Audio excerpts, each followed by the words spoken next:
This bitter earth. Three Body Problem on Netflix is an adaptation of a book that came out in 2008, Cixin Liu. It's one of the more celebrated science fiction novels of the past 20 years or so. It's certainly a hugely celebrated science fiction novel. It's the first part of a trilogy. And so if this is a successful show, it's likely that they will adapt the entire trilogy. And this is not the first time that it's been adapted. There's been another adaptation of Three Body Problem that came out a year ago or 2 years ago, I think, on Peacock. And it's a more traditional, faithful retelling from what I've gathered, because I haven't watched it, but from what I've gathered, a lot of folks have said that it's a more traditional, faithful retelling of the book. And it's actually a lot more episodes. It's like 30 something episodes, whereas this is the traditional Netflix 8 that they typically like to give out for their seasons. And, I was interested in this for numerous amounts of reasons, and I checked out all 8 episodes. First and foremost, science fiction. Love science fiction, obviously, especially if you can get into sci-fi adaptations from books. Like anytime you're pulling from source material, novels that have been super successful, I think you're working in really, really good territory. We've seen that work countless times. But secondly, very curious to see what Weiss and Benioff were up to, because we have not seen new work from them since the conclusion of Game of Thrones back in 2019. And obviously they have been they've gained somewhat of a reputation, over these past few years, just because of how that series concluded. It's one of the most beloved series of all time, but it has one of the most controversial endings, of course, I think as most of us saw just a few years ago. But I wanted to see what they were doing, because they signed this Netflix deal a few years ago and they've been working on this, and so obviously had to check it out. And I think with those two in particular, regardless of how you feel about the ending of Game of Thrones, there's no denying that those first, I would say, 4 seasons are unassailable. Season 5, you can negotiate that it's a little wobbly. Season 6, same thing, even though I think season 6 has 2 of the greatest episodes of television ever. Battle of the Bastards, Winds of Winter, just completely ridiculous television that we've got with those 2 episodes. But really those first 4 seasons, where they were sticking strictly to the books, they were sticking strictly to the Song of Ice and Fire books. They did an absolutely phenomenal job adapting that into live action for that HBO series. And I think now with Three Body Problem, this sort of reinforces the idea that these 2 guys in particular, and of course they're working with Alexander Wu as a part of the creative brain trust behind the series, but these 2 guys know how to adapt material. They are really, really good at taking dense material that needs to be translated into live action and sticking to that and still making it their own, but obviously working within the guardrails of the foundations that have been set before them. Because I ultimately enjoyed Three Body Problem. Now, I must say, I've not read the book, so I can't sit here and claim to be faithful to the book and know what is entirely accurate, what's ported over, what changed. But from what I've gathered, there are some significant changes from a structural standpoint, from a characterization standpoint. They made the cast more global, because that book is very much rooted in Chinese culture, but this is more of a global adventure. It's set mostly in London, but it's doing some really difficult stuff. It's a multi-generational story that's dealing with aliens and technology, and there's some weird video game stuff that comes into play here as well, and just our existence in the universe. There's obviously some huge concepts here, but I think what works about Three Body Problem is that it's really light with its touch on the sci-fi aspect. Of course, the sci-fi stuff is in there, but I was intimidated coming into this, now reading the book, thinking that I might get lost in the material, knowing that it was really dense and that it was somewhat complicated.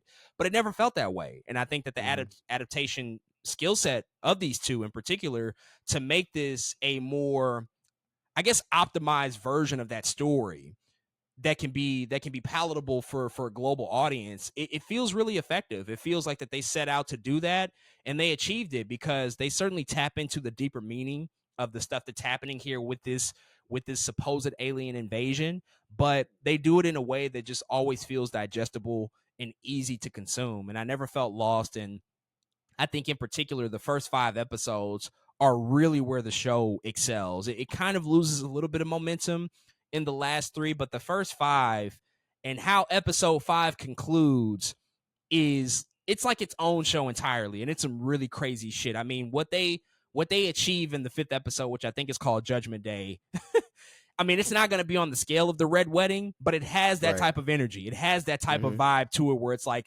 this is something that people should be talking about because it's just such a crazy visual how that episode ends. And so it's a really, really successful run for those first 5 episodes. Loses a little bit of steam in the last 3, but I enjoyed it. I think the couple of things that I would, sort of nitpick at it, the characters, not all the characters are the most interesting. Some of the relationships I'm not as invested in. I think Benedict Wong is extraordinary in the show. I think he's great.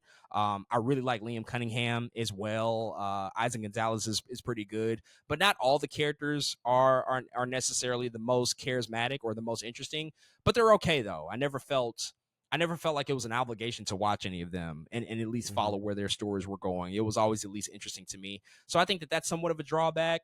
And I guess like the other thing possibly as a potential drawback is the fact that, this is going to be a larger story and it's going to get more complicated from what I gather and what I understand. Like it's only going to get more outrageous, more in deep with the sci-fi concepts, more weird and strange, which, we'll have to see how they handle that. We can't predict what that necessarily will look like, but I think it's certainly a challenge that they have to deal with, because if this is something that is a little bit more palatable, if we just dive into the deep end by season 2, then that's going to lose a lot of people. That could be somewhat that could be something that might be, I think, a cautionary tale for like how not to navigate those waters. You want to make sure that you ease them into that if you're going to take it a little bit easier on them in this first outing. But that's something we'll have to see. And not necessarily a huge concern, because this one does, do a mostly successful job at, I think, winning people over.